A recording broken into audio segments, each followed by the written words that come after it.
আচ্ছা, আমি চট্টগ্রাম থেকে শাকিল বলতেছি। এই যে আউলিয়া একরাম যারা আছে তারা মৃত্যুর পর জীবিত নাকি মৃত, তারা কি? ধন্যবাদ। হ্যাঁ, আউলিয়া একরামের কথা এবার আসছে। একই লাইনের দ্বিতীয় লাইনে ওনার প্রশ্নের উত্তর আছে, নাবাসাদ মৌতে হারগিজ আম্বিয়ারা নামৌত হার আসফিয়া ও আতকিয়ারা। সুফির বহুবচন আসফিয়া আর মুত্তাকি তাকি এর বহুবচন হচ্ছে আতকিয়া। মুত্তাকিরাও মৃত্যুবরণ করেন না আমাদের সাধারণ মানুষের মৃত্যুর মতো, আম্বিয়া একরামও মৃত্যুবরণ করেন না, রাসূল আকরাম সাল্লাল্লাহু আলাইহি ওয়াসাল্লামও আপনি যেটি আলোচনার সূচনা লগ্নে বলেছিলেন যে আমাদের মতো মৃত্যু উনি বরণ করেন না।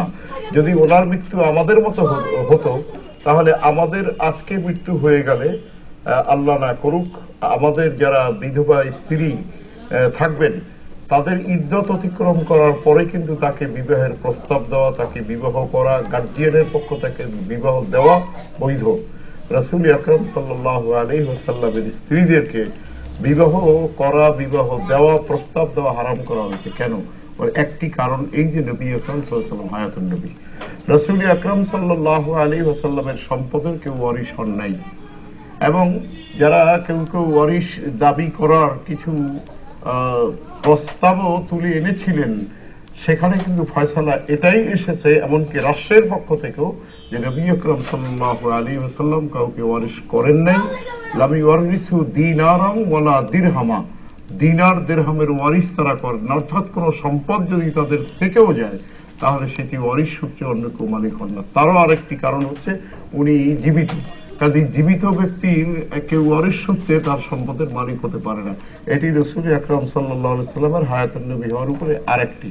রাসূল আকরাম সাল্লাল্লাহু আলাইহি ওয়াসাল্লাম হুজ্জাজ একরামকে বলেছেন যারা বাইতুল্লাহ শরীফের হজ করতে আসবে তারা যেন আবার জিয়ারত করে যায়। তাহলে রাসূল আকরাম সাল্লাল্লাহু আলাইহি ওয়াসাল্লাম যদি আমাদের মতো মৃত্যুবরণ করে থাকেন তাহলে তাকে জিয়ারত করার কথা যে রাসূল আকরাম সাল্লাল্লাহু আলাইহি ওয়াসাল্লাম বললেন, তাহলে এই জিয়ারতটা কি অন্য সব মানুষের কবর জিয়ারত? হাদিসগুলোকে সব জাল বানোয়াট বলতেছে। এখন সত্য জিনিসকে যদি কেউ জাল বানোয়াট বললেই যে সেটা গ্রহণযোগ্য হয়ে গেল বা সেটা মানুষ গ্রহণ করে নিল। উনি যিনি বলতেছেন জাল, উনি নাকি বর্তমান বিশ্বের সবচেয়ে ইমাম বুখারী থেকে আরো বড় হাদিস বেত্তা।